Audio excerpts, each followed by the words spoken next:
All right, folks, this is Rabble Rousing Rich Bergeron. And Psychic Tangent. Crystal Ball, raring to go. And we got another edition of the Fight News Unlimited Combat Sports Show here. Fight Talk Unlimited, we also call it. We got lots of stuff to talk about. A couple weeks worth now that we've been through another weekend. We didn't get to do the show last Thursday. And we've got Thanksgiving coming up this week, so no show this Thursday.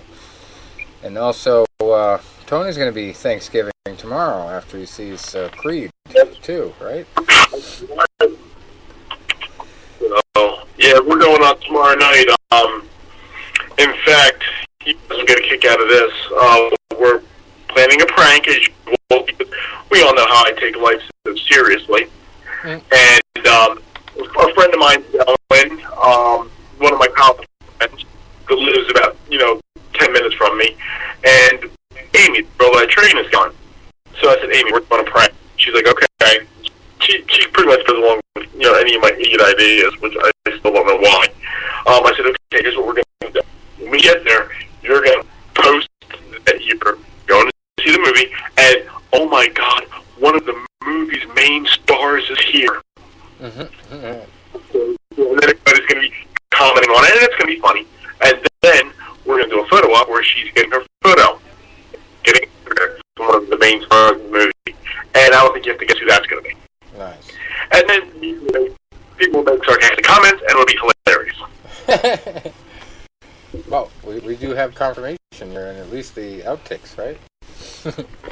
Exactly. A lot of the control footage.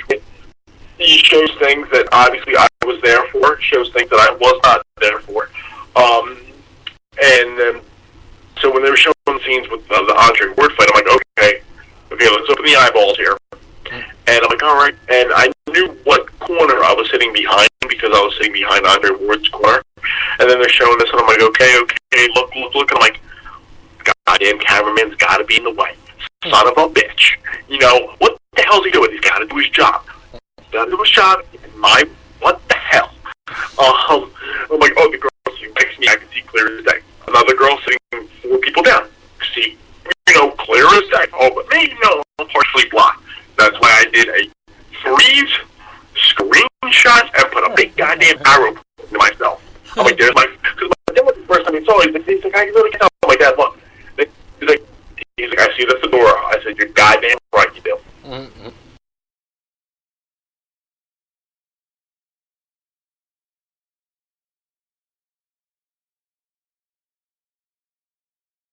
Big one hits the fan here gets to the big movie screens.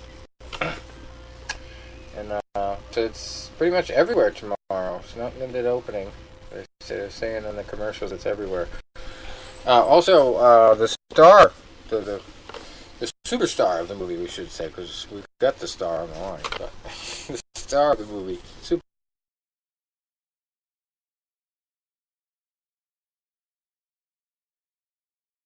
this week said, I'm actually working on Michael Jordan's lawn right now.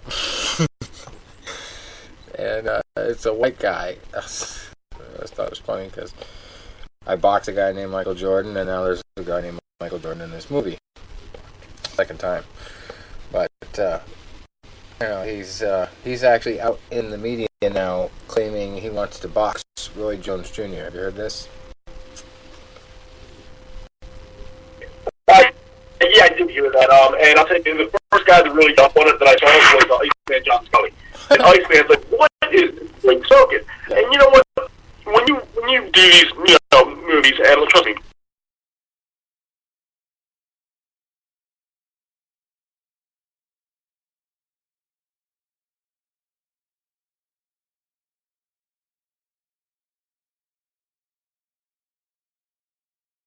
the problem is, everything is choreographed. It's like a dance. It is. It's like, you step this way, back, that. There is a definite difference. Now, you can knock out on the world you want in movies. Eddie Murphy said it best. If you ever watch this one stand Raw, Eddie Murphy's like, we fight in movies, I'll whip your ass. I'm a star of the movie. Because that doesn't mean I can fight. And he's like, I'm an actor. I'm not a fighter, I'm an actor. We're in a movie, I'm the star. I'm going to kick your ass. Right. So I did find that rather humorous. The one thing about, as you were saying, you fought Michael Jordan, as I did as well. When I used to always ask people to find my YouTube page, if they want to find one of my boxing videos, I would always just say, type in Michael Jordan boxing. Because that was generally the title of my video, which was my last fight at Lockhaven University, or my last boxing match at Lockhaven University versus Michael Jordan. Then, when Creed came out 3 years ago, everything on there was Michael B. Jordan boxing, Michael B. Jordan whatever. And like you said, now I can't have people use Michael Jordan boxing that I find my video. Right. Yeah. It's like there's too many of them out there. I don't know. They're everywhere. So anyway, we got some big news this week. Floyd Mayweather has said, as we talked about last week, that he's not doing this MMA fight in Japan.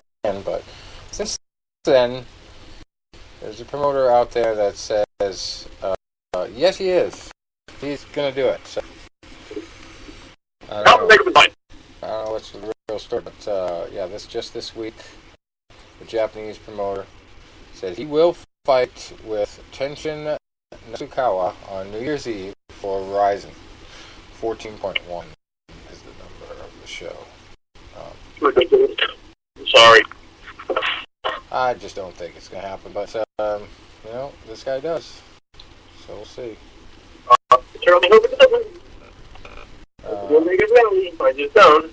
And the guy says he will explain the details once he's back in Japan. So, I don't know if he's just trying to sell tickets or if he really has a plan to get him there. But Mayweather's side of it is just that this was supposed to be an exhibition. A 3-round exhibition in front of a small group of wealthy spectators for a very large fee with no intention of it being represented as an official fight card or televised worldwide. So. I just have a bullshit feeling on this, I'm sorry. The promoter says the misunderstanding with Floyd Mayweather has been resolved. He will fight.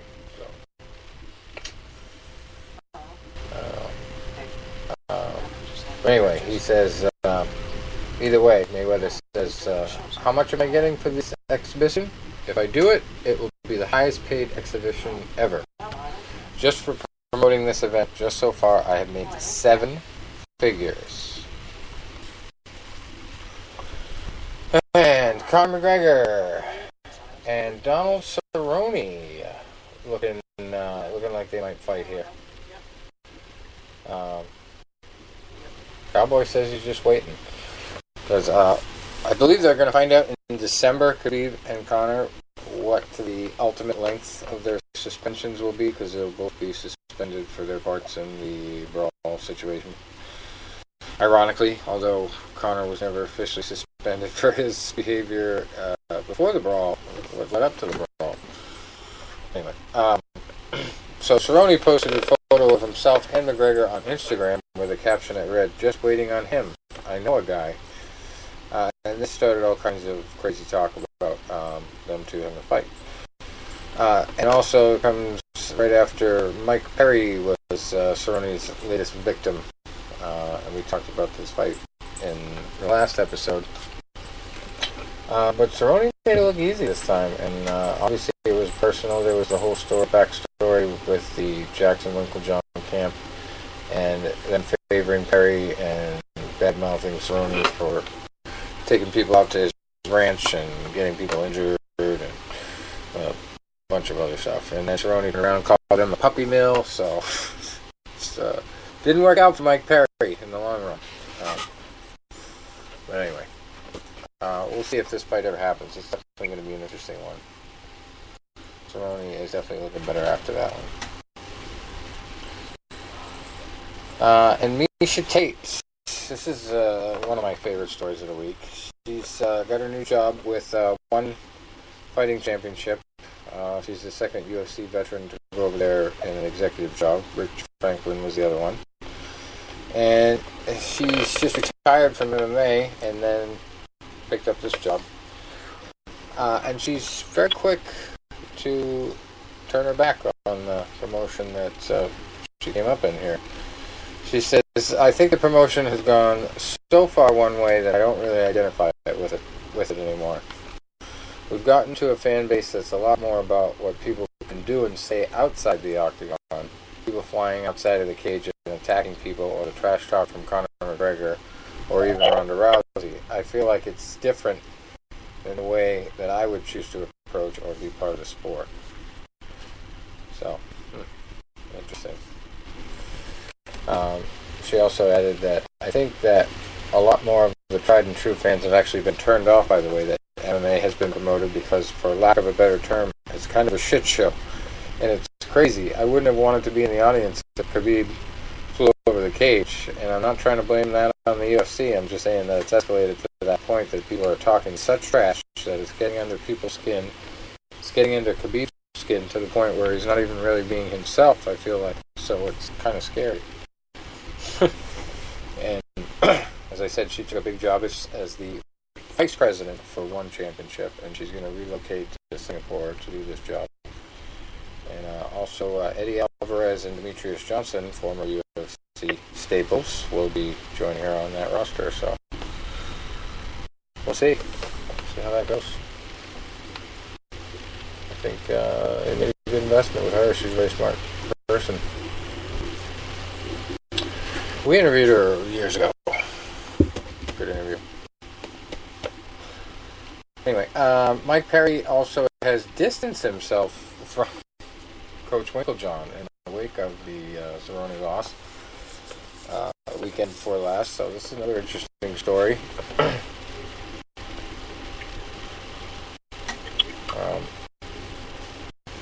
Yeah, I guess he's going back to Florida. Yeah. He says, Frank the Tank is this new guy. He says, I got Julian Williams. I'm looking for, I don't know who the third person that's going to fill that spot is. I mean, does it have to be Winkeljohn? We just don't click like that. I want to be around Frank the Tank. I want to be around Julian Williams. You know, being around Coach Wink, I'm like, I like him. He's a great guy. But he knows that we didn't click like that. We didn't spend tremendous amounts of time together learning from one another. So, this article actually says right after that, quote, it's hard to get love and attention at a puppy mill. Puppy mill. Yeah, you know, he may have a good point. So, it is what it is. Just another interesting fact there. Winkeljohn is not what it used to be. Jackson Winkeljohn, I can't. Anyway, getting back to that whole card there. UFC Fight Night 139, that was last weekend, and not this past weekend, but the weekend before there. The main event was Yair Rodriguez over Chan Sung Young. That was a knockout in the 5th round. 1 second left. Somehow missed this one. I mean, it almost seemed like it was an accident. It wasn't. But Yair just threw this freakish upper, you know, almost like a elbow uppercut.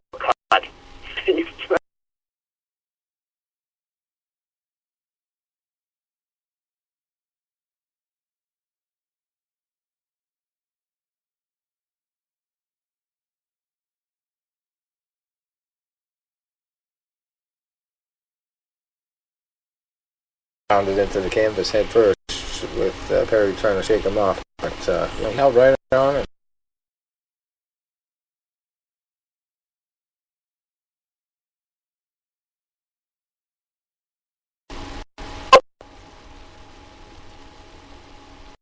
I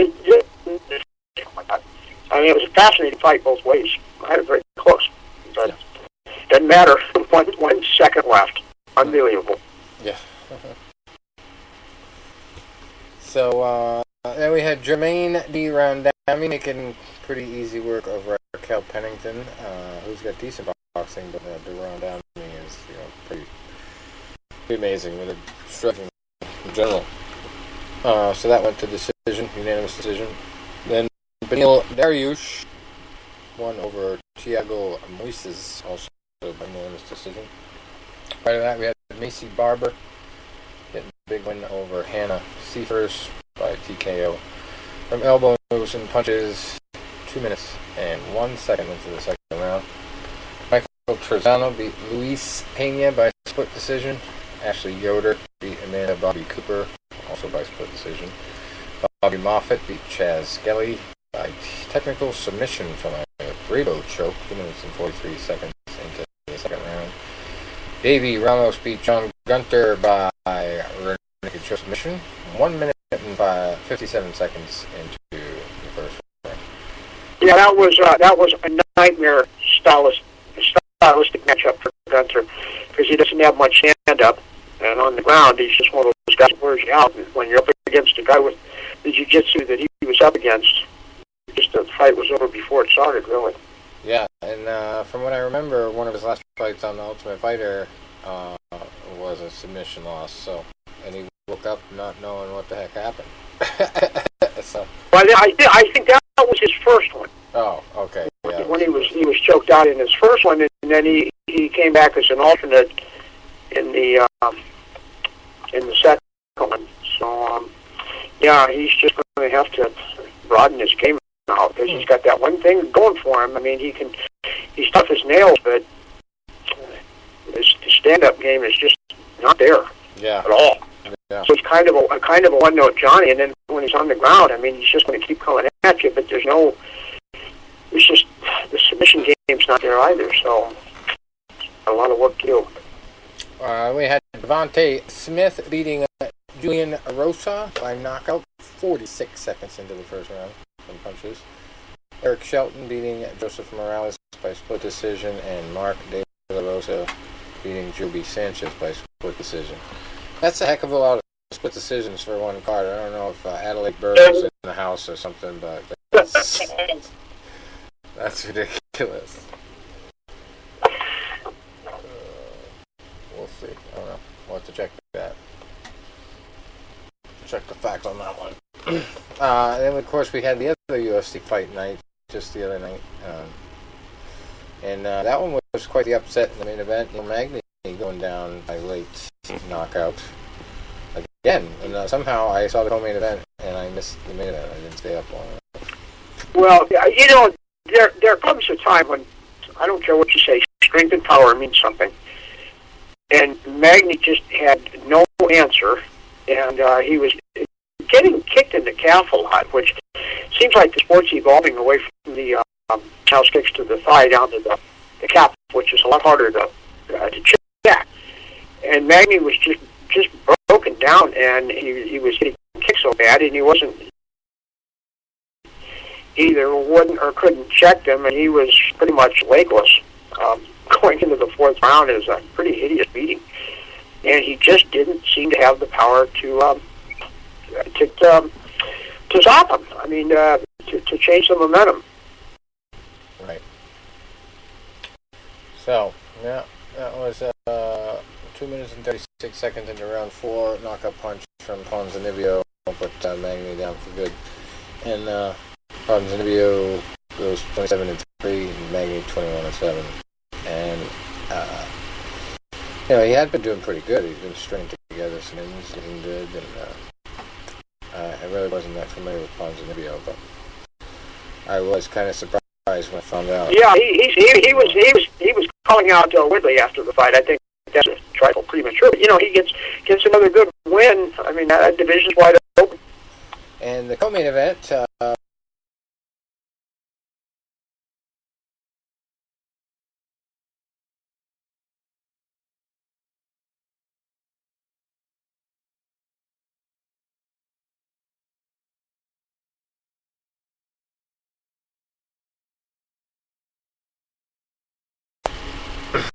Unfortunately, that was just a product of bad defense, like I always talk about. You gotta keep your hands up. And his trainer was actually yelling, "Hands up! Get your hands up!" a lot at him. But he's took some sustained beating and got another cut, and he did not have a chance to come back in this one because Lamas did not let him, and just kept up the pressure and ended up getting a TKO 4 minutes and 9 seconds in round 3 from punches and elbows.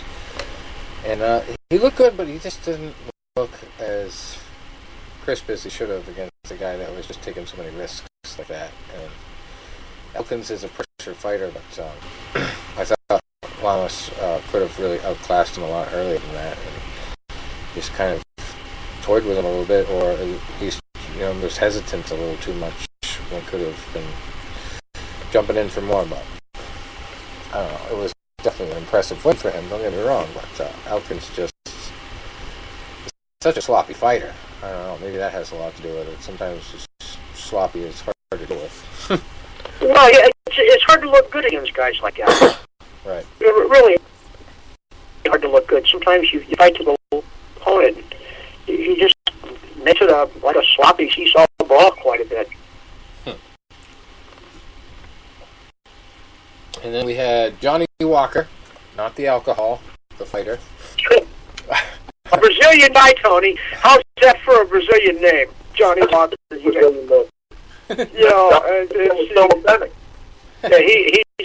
a character.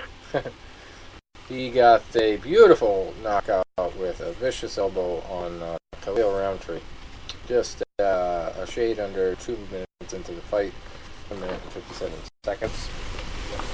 And then we had Ian Heinisch beating Cesar Pereira by unanimous decision.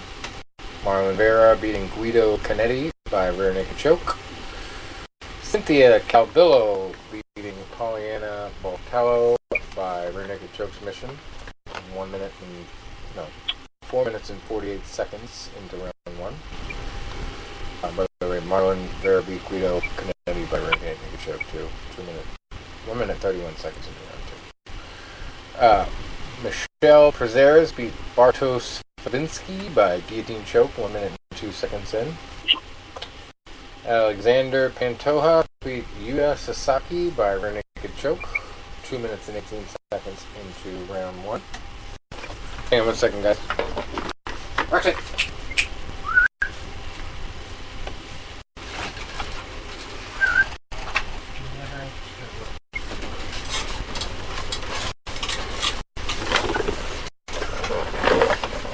We also had Austin Arnett beating Humberto Bandone by unanimous decision. Laureano Staropoli beat Hector Aldana by unanimous decision. And our MMA Jesus Fight of the Week, Jesus Pinedo, beat Devin Powell by unanimous decision. And then first fight of the night was Nad Narimani beating Anderson Dos Santos by unanimous decision. Alright. And then we missed a Bellator 209 last night, I believe it was. November 15th. In Tel Aviv, Israel. Pitbull Freire beating Emmanuel Sanchez in the main event. Pitbull was 28-4. Sanchez falls to 17-4. And got interviewed in person out in Vegas. Actually met his father briefly. Didn't really get to talk to him much, but shook his hand and chatted with him for a couple minutes. And then I got to interview his son. It's still on YouTube. Ryan Couture. And he had quite a good win the other night. Handily beating Haim Ghazali on Ghazali's home turf there in Israel. Got a unanimous decision win there. And Patricio Freire also got a unanimous decision win in the main event, by the way. Vadim Nemkov got a big split decision upset on Phil Davis in their fight in what was sort of another co-main event. Did you see that, Rich? I did watch that, but it's kind of one of those fights that you really can't call if you're not watching every second of it. And it's when they're wrestling like that and they're throwing each other around, there's not much action. I did look away from a lot of it. I wasn't really focused. too intently on it, but I didn't really see Phil Davis at his best either when I was watching. So I could definitely agree with the decision. Well, yeah, I guess the question is, I mean, Phil Davis has so much going for him, and yet something's missing somewhere. He's got All-American wrestling credentials. You look at his physique, he's in great shape, but something, I don't know if it's the aggression, the killer instinct, something's just not there. He comes just to that brink, and then it's kind of frustrating. Yeah. We had Olga Rubin beating Cindy Dandois by unanimous decision. And not David, but Adam Koresh beating Carol Sidornikov by TKO, head kick and punches. 1 minute and 12 seconds. And it's not even spelled the same as the David Press guy, but I thought I recognized that name. Anyway. We also had Jamil Ibragimov beating Jackie Ghosh by TKO, 1 minute and 36 seconds into the first. Sidamar Honorio beating Ludwig Schulinen by unanimous decision. Dennis Palencia beating Karol Medvedovsky by unanimous decision.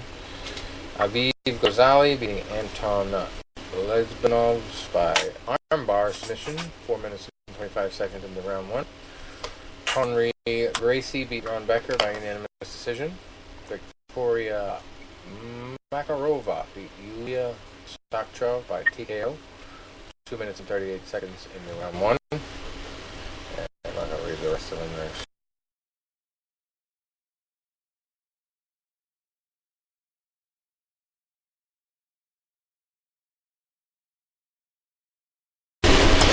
This has got to be one of the craziest situations I've heard of on a conference call.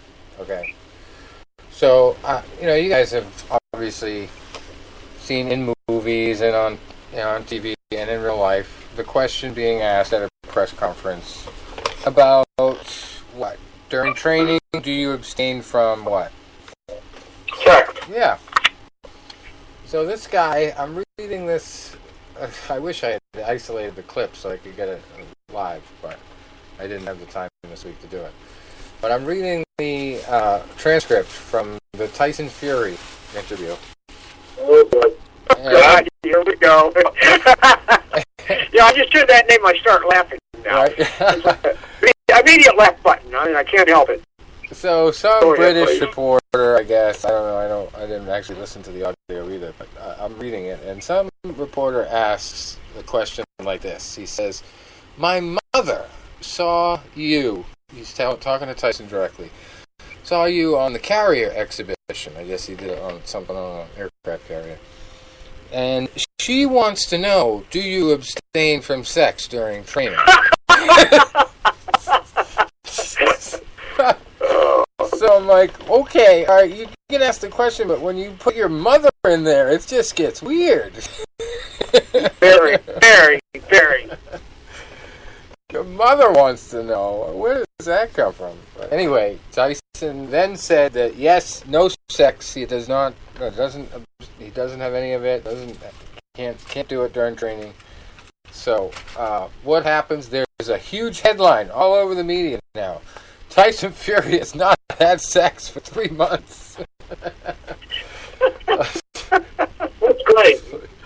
One question blows up into that. That's great. I sometimes wonder about that being such an old wives' tale. It's the running around with the women, I think, that does a guy in more than the physical act itself.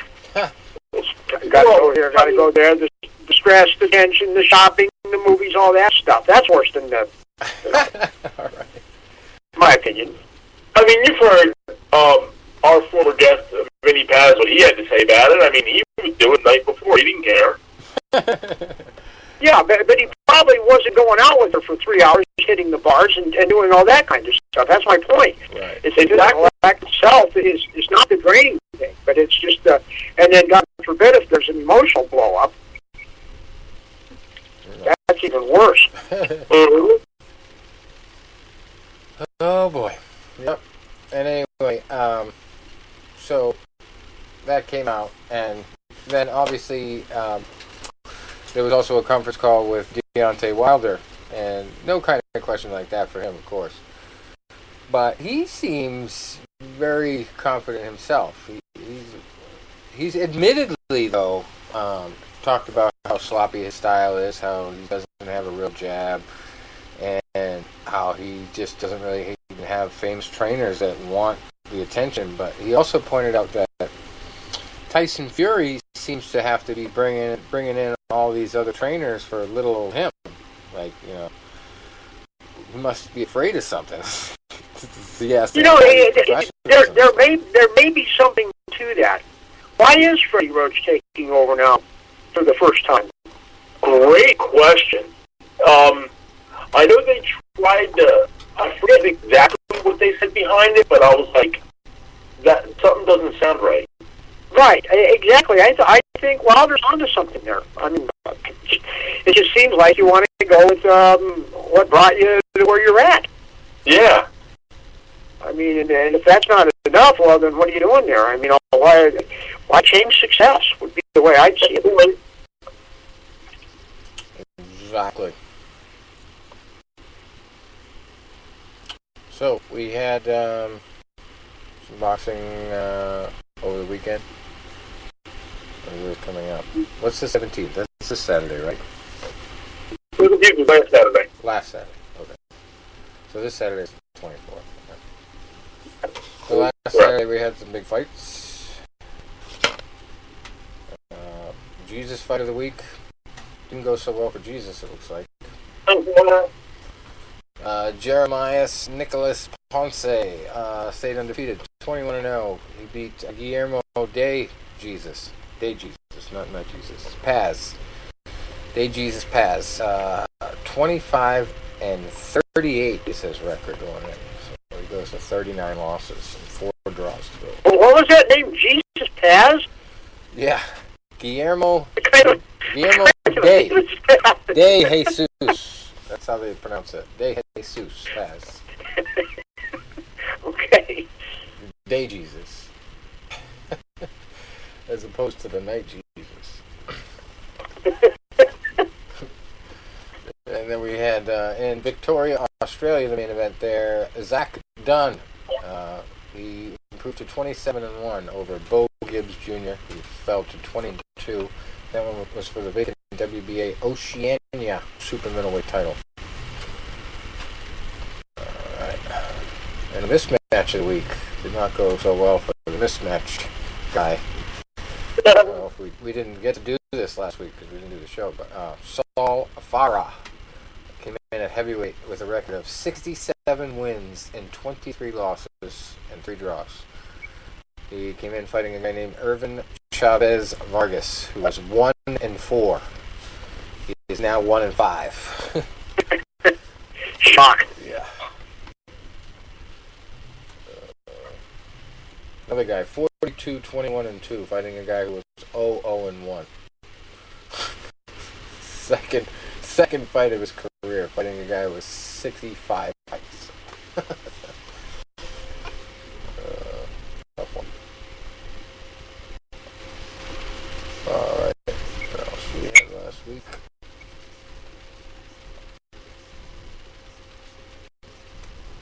Find something. Here's one. The vacant EBU Super Bantamweight title was on the line in France. Jeremy Parodi lost to Luca Rigoldi. Parodi came in with 42 wins, 4 losses, and 1 draw. So he gets his fifth loss there. Rigoldi came in with the less experience, 18-1-1, so he gets to 19 wins. Really the only good fight on that card. Then over in Germany, we had the big one, the GBU World Cruiserweight title and the WBO Intercontinental Cruiserweight title. Parat Arslan fighting to a draw with Sefer Safiri. Parat came in at 44-8-2. So he gets his third draw. Sefer Safiri came in at 23-2, so he gets his first draw. No draw before that. And nothing else too crazy good on that card either. Just the main events so far. And then over, also in Germany, Robin Krasnicki at super middleweight, fighting for the EBU European super middleweight title. Got a big win over Ronnie Landetta and gave him his first loss. Landetta came in at 16-0. Krasnicki came in at 48-5. So next fight will be his 50th win if he gets the victory there. 49 wins, 5 losses. And I know we like to get political every now and then on this show, but we've had Mueller in the fight cards, but never a Lewandowski. Christian Lewandowski. I wonder if these are. It's another Germany fight. Probably not any relation to Corey, but yeah, he's 12-2, and just got his third loss against Tom Schwartz, who improved to 23-0. Christian Lewandowski. And down in Mexico, we had another Jesus fight not go so well for Jesus. Hugo Ruiz improves to 38-4 over Jesus Galicia. Fell to 17-12-1. They still get a winning record.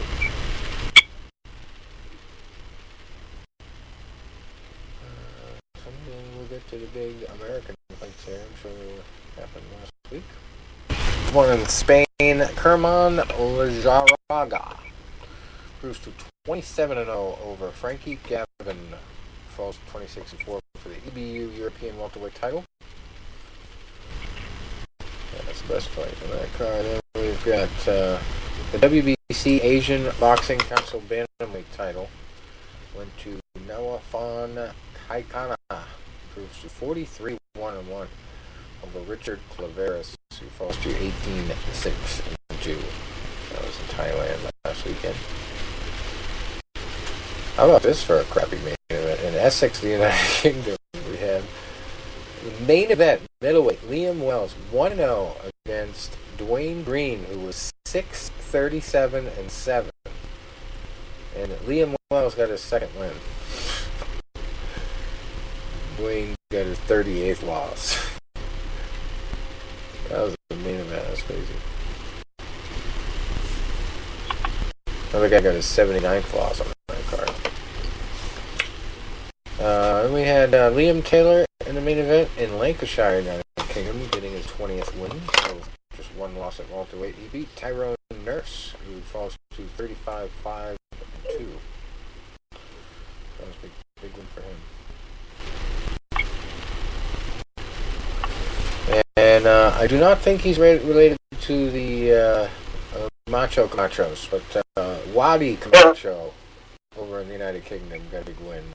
He improves to 21-7 over Arfan Iqbal, who improves to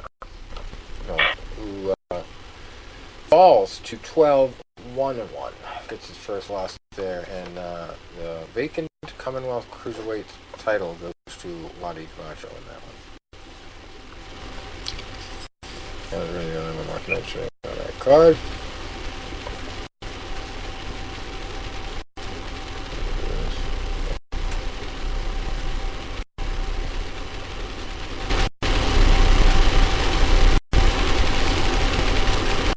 Alright, that was it, really, for last Saturday. Now, this Saturday, what do we got?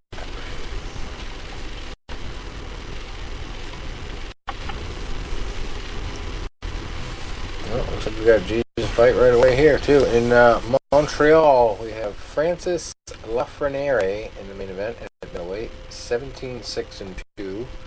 Fighting another day Jesus, Jose De Jesus Macias, who is 23-9-2.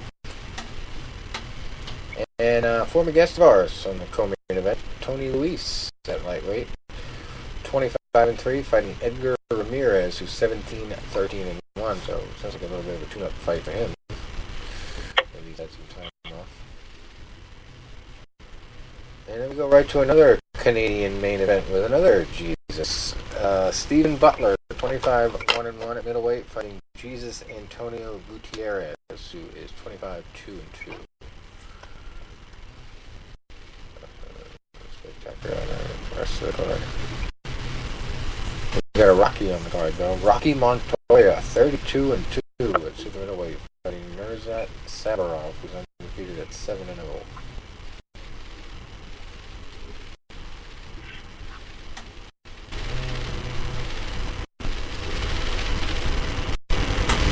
We got a couple guys fighting TVAs in Germany. Yuensao Arik, he's 28-2, fighting for a title against TBA, the Universal Boxing Federation European Super Welterweight title. You might want to tell the guy a few days before the fight that he's fighting for a title. Then we got Sladen Janjanin, also on the card at welterweight. He's 25-4, fighting for the vacant Universal Boxing Federation European Welterweight title. TBA. We'll find out. I guess they're waiting for the audience, and then they're going to poll the audience to see who wants to fight. Monte Carlo, Monaco, we've got some fights. Khalid Gafai, super flyweight, 24-0, undefeated, fighting Israel Gonzalez, who's 23-2 for the World Boxing Association World Super Flyweight title. Denis Lebedev at cruiserweight, also on the card. He's 31-2, fighting Mike Wilson, undefeated at 19-0, looking for his 20th win. And then we got the IBF Intercontinental Light Heavyweight title on the line between Frank Buglioni, 22-3-1, and Fan Long Meng, who's also undefeated at 13-0. Other heavyweights on the card: Michael Hunter, 15-1, fighting Alexander Ustinov, who is 34-2. That's a pretty good fight card in Monaco, but it's not televised over here from what I see, unless you've got some kind of super subscription service thing. I'll find it on front row sports. That's where I get my streams. Anyway, heavyweights in New Zealand as well this weekend. Junior Potty, 12-22-1, fighting Lucas Brown, who's 26-1. Seems like a little bit of a mismatch there. Maybe that's our mismatch of the week. That's for the vacant WBC Asian Boxing Council Silver Heavyweight title. Yikes. How do they fit that on the belt? I think that's about it. Good stuff. I'm missing something. Here's one in Spain. Sandor Martin at super lightweight, 32-2, fighting Moro Maximiliano Godoy, who's 30-3.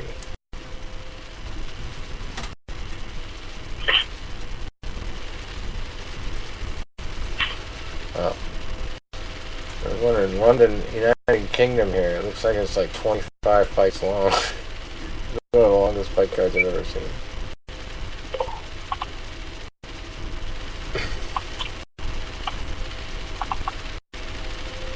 Not a great fight on there. There's one in Atlantic City, New Jersey on HBO this weekend. Dimitri Bivol at light heavyweight comes in undefeated, 14-0. Fighting Jean Pascal, who is 33-5-1. Has lost 2 out of his last 6. That's a very interesting fight. I got to get at it, Bivol's leg.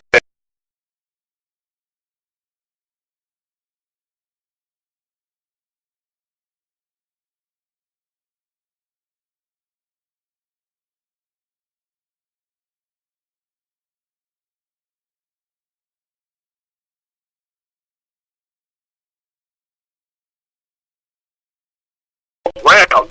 So the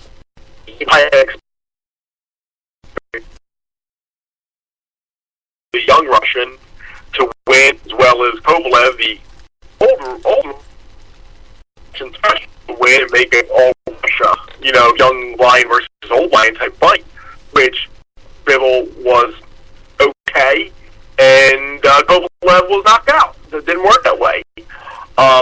So now, this is another good step for a guy like Dimitri Bivol, because what you're going to want to see out of him here is to, take a guy like Pascal, who is a former world champion, but who was on the downside of his career, and you want him to be impressive.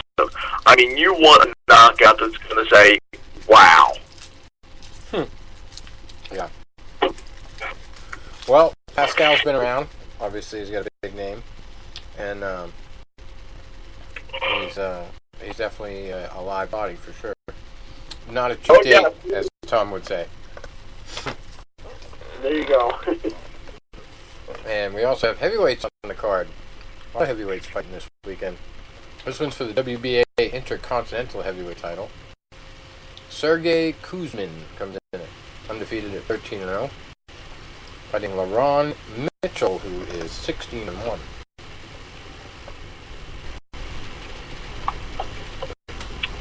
And then we got the little guy, super bantamweights, Marajan Akhmadaliev. No, that's it. Super bantamweight. 4-0, fighting Isaac Zarate, who is 16-3-3 for the WBA Intercontinental Super Bantamweight title. How'd you like to be fighting for any title when you're 4-0, huh? Wow. Not bad. That only happens to guys like Vasily Lomachenko. First pro, and big title, but nothing too crazy. Alright. So that about does it for this weekend's fights.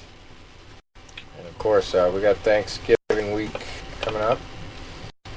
So we gotta give a shout out to everybody. Give thanks for what you have and enjoy your meals.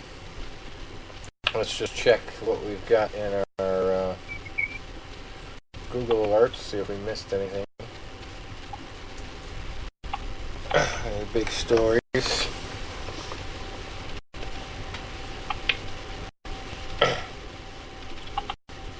And you still haven't seen anything but those outtakes of this Creed movie, right, Tony? I've only seen the outtakes in the trailer, that's I've gotten so far, which, kind of cool with, I want to go in there with a open mind. I purposely tried to stay up the Wikipedia, anything to spoil it, at all. Alright. And, they didn't give you any kind of inside information as to whether you're going to be in any scenes directly, like. Well, it's hard to tell because, as I said, I'm in the background, so the camera angles. To be honest, it's like, if they do wide shots and a lot of crowd shots, I'm shocked because I am literally front row. We'll see. I mean, if not anything, at least I'll always have two things. That outtake.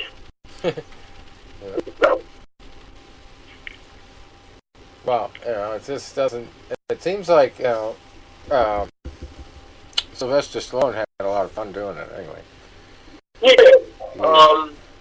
From watching that whole clip, I mean, I watched all 20 minutes of that clip, and he just seems like it's such a routine to him that he's just, hanging out. It's not even like he's working. With him, like I said, this one, I know he was on the writing side of it than he was with Creed. So, but from what I've read, that the story is good. And like I said, that it has a couple different arcs to it. You have the arc where you have Adonis, who is really a Los Angeles guy, and he's wanting to kind of go back home to his roots. And then you have the Drago character, and what they show in some of the brief clips is after he lost that fight to Rocky, he was kind of disgraced.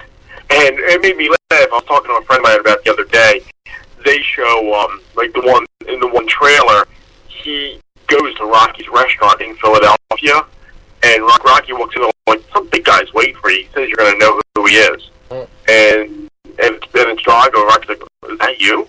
You know, they're sitting down, he's like, because of you, I lose everything. It's like, wait a minute. Because of me, you lose everything? Oh, I'm sorry, I kicked your ass. You know? Oh, I was supposed to sit there and lose. Oh, I'm sorry, I didn't throw the fight for you. You know? No, it's because you got your ass kicked. Not just because I kicked your ass. It's not my fault. You know, that was the one thing I just kind of found humor in. But they say with Drago, you know, the fact that, you know, he's trying to, you know, basically bring himself back into prominence using his son. And then you have Adonis, you know, who now wants to, you know, basically avenge his father. And Rocky's afraid, like, what happened 30-some years ago, and I don't want that to happen again. So it's, they say, like, a lot of like, people are confronting their past. Wow. Yeah.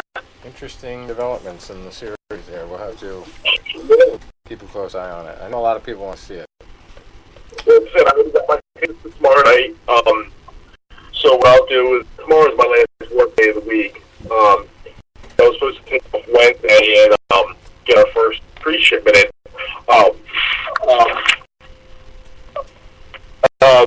I had a little situation the other day, and this is me being me. And you know, I'm sure it's very minor, but the other day when we were doing our tree setup, you know, we had bad weather on Thursday, and the tent we had, we get a big tent every year, and when we're there and the weather is inclement, you know, we're sending guys out every 30 minutes to knock the snow off. Obviously Thursday wasn't working yet, and the tent got collapsed. Okay, shit happens. So the company was coming back out on Saturday to put a new tent up for us.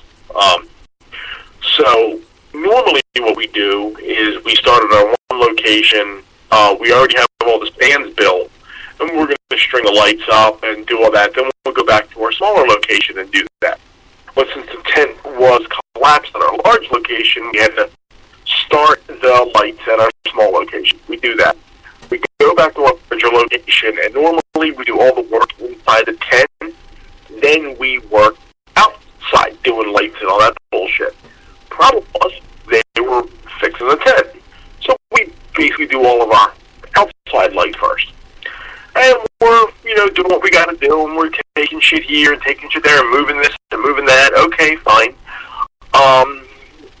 Well, the guy that runs it, his nephew, good kid. I've known him since he was, you know, 15 years old. He's a good kid. But he's kind of lazy, and he's kind of a numbskull, and he doesn't always pay attention.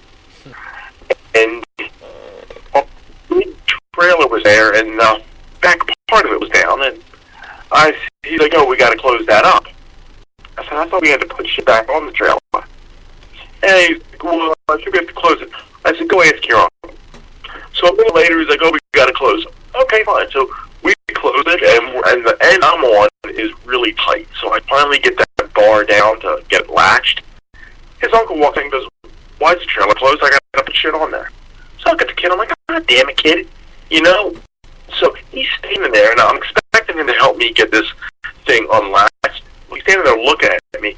I go get that real tight end that I'm on, and I hit it up. That thing springs out and hits me right across the jaw with like a left hook like you would not believe. Ouch. And I mean, it was a bam. I mean, I see a flashlight, but it ticked in. And I turned to this kid, and I'm like, are you fucking kidding me? And he's looking at me. I said, get your ass over here. Help me get this thing open. And I'm mouthing off to him. He looks at me and said, get that stupid look off your face. I said, if you weren't so goddamn late, we wouldn't have this problem. And I'm flipping out pretty good. And I think he's scared a little bit. You know, he's like a 22, 23-year-old kid. And so I was, you know, kind of mouthy as usual. A little later, I'm like, damn. And I'm like, I was seeing pin lights for a minute. And then okay, stupidly, I went home that night after I was finished, and I crashed early. And I'm like, probably shouldn't have went to sleep like that, because for the last 2 days I've been showing concussion symptoms. Ooh, ouch. Yeah. It had to be, I'm sure it was minor, but like I said, I didn't lose consciousness, I didn't go down, I didn't buckle. Yeah. But I definitely was seeing stars, and it was more the fact that it was a metal bar that hit me right across the jaw. My first instinct, I thought, oh shit, is my jaw broken or my teeth knocked out? Right. Was my mouth bleeding? And none of them were, so I'm like, alright, fucking up, you know, adrenaline kicks in. Well, we were brothers from another mother in that regard, because I took a branch to the face this week, and it got 99% eyeball and 1% eyelid. Not fun, is it? Oh, man. Yeah. I had to take an E for a minute. A few minutes. But I kept going. I finished out the workday. I got a little bit of a red eye, but I didn't get black and blue or anything, so I lucked out, I guess. Well, it's just going to hit the wood, splitting the wood, you know. And the branch came down with the swing, and then it whipped right back, and it hit me dead center in the eyeball. Ugh. Bad one. Not fun, dude, you know? And like that, I had the fire going when that happened. I'm like, what the fuck, man? You know?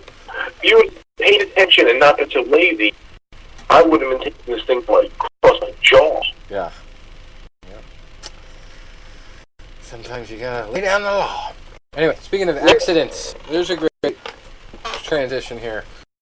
There was a big accident in the latest wrestling match for David Arquette, and I thought this was kind of a funny, weird story, that David Arquette was talking about getting back into wrestling, and now he's like doing it full time, like really seriously trying to make a name for himself. No, he doesn't seriously want to go into WWE or anything, but he's like really doing these smaller circuit shows, and now he's made the news for almost getting killed, it sounds like, in the wrestling ring. Bill shot. You look like you got roughed up a little bit. Good. Yeah, went off script, as they say. But anyway, he did have some history with wrestling, and so there was, when he talked about getting back into it, it was because there was a big event that got him into it in the first place. He appeared in World Championship Wrestling as a PR stunt in the early 2000s, and they had him winning the WCW World Heavyweight Championship. And fans thought it was the worst moment in the history of wrestling, and a lot of them say that's the reason WCW went bankrupt. But anyway, David Arquette is now back in the wrestling ring, and on Friday he was booked to face deathmatch wrestler Nick Gage at an independent show promoted by Game Changer Wrestling. And Arquette was actually a last-minute replacement in this one. And Nick Gage is one of the most notorious wrestlers in America, according to this article. And his matches often end in loads of blood. And as an interesting side note, he was also sentenced to 5 years in prison in April 2011 after pleading guilty to second-degree bank robbery. So, interesting character. So it got pretty violent and went off script, as I said. Arquette actually got sliced open with light tubes, glass from light tubes that Gage hit him with. So had a pretty big gash on his neck, but he was actually trying to, after the injury, he was trying to finish the match, but Gage did not go for the pin situation. He kicked out twice, and then Arquette, instead of finishing up or trying to make believe like it was no big deal, actually just walked out of the ring. And some of these pictures are pretty crazy. It looks like they're fighting in a warehouse. And you got the picture of David Arquette with blood over his face. And he put out on Twitter, turns out death matches aren't my thing.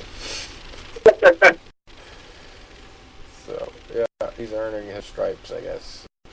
But it's funny how he's taking it so seriously. You got so many weird, interesting characters that end up in professional wrestling. You know, like we've talked about the other guy from the UFC there, Matt Riddle.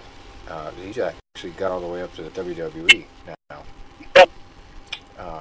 So more power to him. Good job for sticking it out in the smaller circuits. But you know, we've also got that other comedian there that did it for a while. The guy who played Latka on Taxi, Andy Kaufman. Oh yeah, Andy Kaufman. Yeah, and he was actually, you know, it was like a big thing. It was him in wrestling. So yeah, it was crazy how people end up doing that kind of stuff and somehow make a name for themselves. But let's hope the next time he doesn't try to take it to the next level. He might kill himself if he takes it any further than that. Jesus. Alright, so I guess that's it for us, unless you guys have anything to stack on. Just, you know, we'll do next week.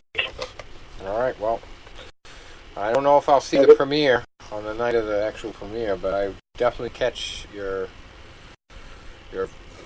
movie debut, although you were actually in the other one. They just only had you on the outtake, right? Well, with the Rocky Balboa one, you know, I didn't get the part that I read for, and I was on set 2 days, but I ended up on a cutting room floor. So, well, I think it's going to be. I got a good feeling. I think they're gonna hook you up. I hope so, you know. But you know, if not, I got the photos and I got the paycheck. It's going to be the paycheck. Right. There you go. Anyway, when I do see you, I don't care how many people are in the movie theater. I'm just going to stand up and yell, "I know that guy."